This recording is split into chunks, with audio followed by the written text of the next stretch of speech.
اگه امروز حس میکنی خسته ای، نه از کار، نه از آدما، از خود ادامه دادن، این ویدیو برای توه.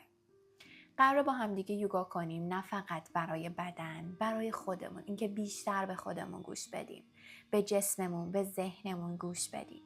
ازت میخوام که فقط آخر این تمرین خودت رو ببینی که آیا حالت با شورش تغییر کرده یا نه. بیا به روی مته جوری که راحت هستی بشی.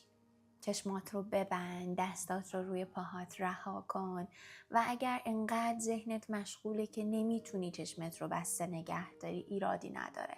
چشمت رو باز کن، به یه نقطه خیره شو، تمرکزت رو بیار به همون نقطه و به جریان رفت و برگشت نفس‌هات توجه کن. به هر دمی که میگیری و به هر بازدمی که قراره از خودت رها کنی. به شروع هر دم توجه کن. به شروع هر بازدمت آگاه باش. ببین با هر دمی که میگیری داری چه میزان هوا رو وارد بدنت میکنی. با هر بازدمی که از خودت رها میکنی چقدر داری احساس سبکی رو درون خودت ایجاد میکنی.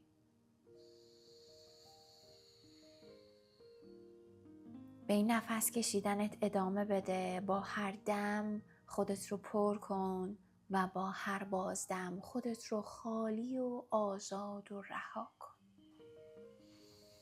یه مدت بود که صبحا که بیدار می شدم قبل از اینکه پام به زمین برسه ذهنم خسته بود. هیچ اتفاق خاصی نیفتاده بود. فقط پر بودم. مثل وقتی که یه لیوان و همش پر می کنی و یادت میره که خالیش کنی. با هر دم خودت رو پر کن و با هر بازدم خودت رو خالی کن. دم عمیق، بازدم عمیق‌تر. بسیار عالی. حالا شروع کن به حرکت دادن گردنت. خیلی آروم سرت رو بچرخون راست، بچرخون چپ، آرام نیم دایره بکش. چرخش های آرام و سبک به گردنت بده. همراه دمی که میگیری شونه هات رو بلند کن، بالا بکش و بعد باز دم شلشون کن پایین. دم، شونه ها بالا و باز دم بده پایین. یک بار دیگه دم و باز دم بده پایین. حرکتت رو ادامه بده. چرخش های سبک، حرکت های آرام به روی شانه ها. خیلی موقع ها سنگینی های بدنمون رو ما توی شانه و گردن حبس میکنیم. اجازه بدیم با تمرین های سبک، کشش های نرم و آرام این فشارها از شانه و گردنمون رها بشن. دم و بازدم.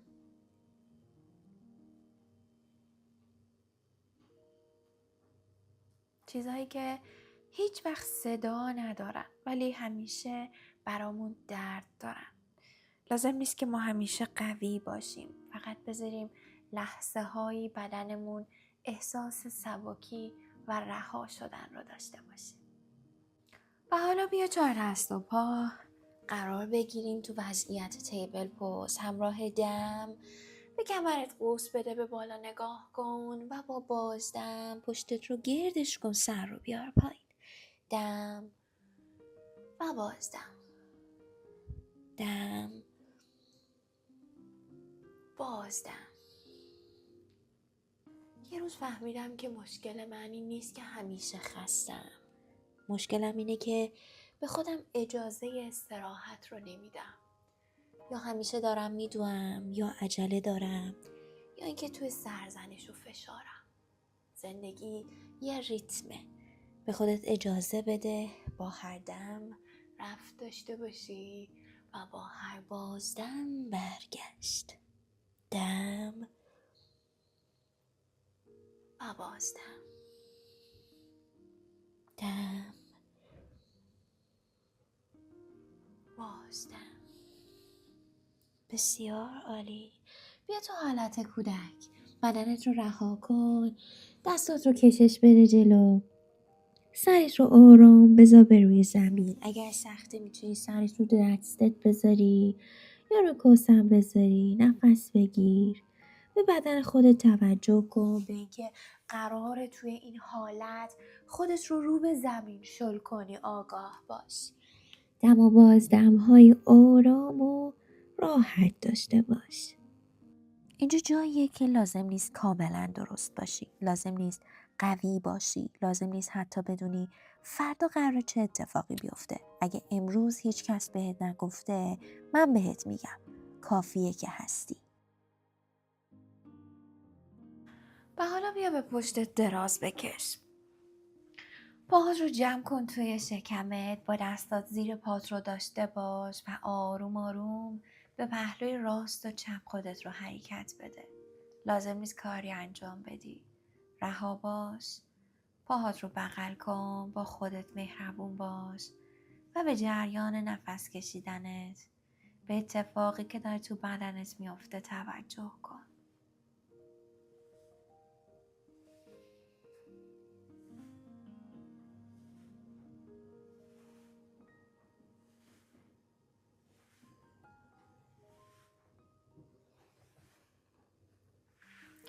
پاهات رو آزاد کن به روی زمین. دستات رها، پاهات آزاد، چشمات بسته و تو حالت شاباسانا قرار بگیر. بدون درگیری عضله، بدون فشار، با حس رهایی. نفس بگیر و با هر بازدم خودت رو به آغوش زمین بسپر.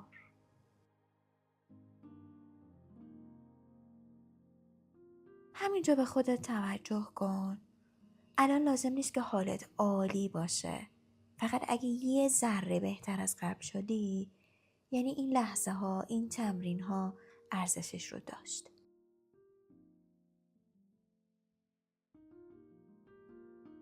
ممنونم که تا اینجا همراه هم بودی. اگر دوست داشتی در ادامه باز همراه من باش تا در جلسات بعدی بتونیم کمی قدرت بیشتر رو به بدن بدیم. متشکرم.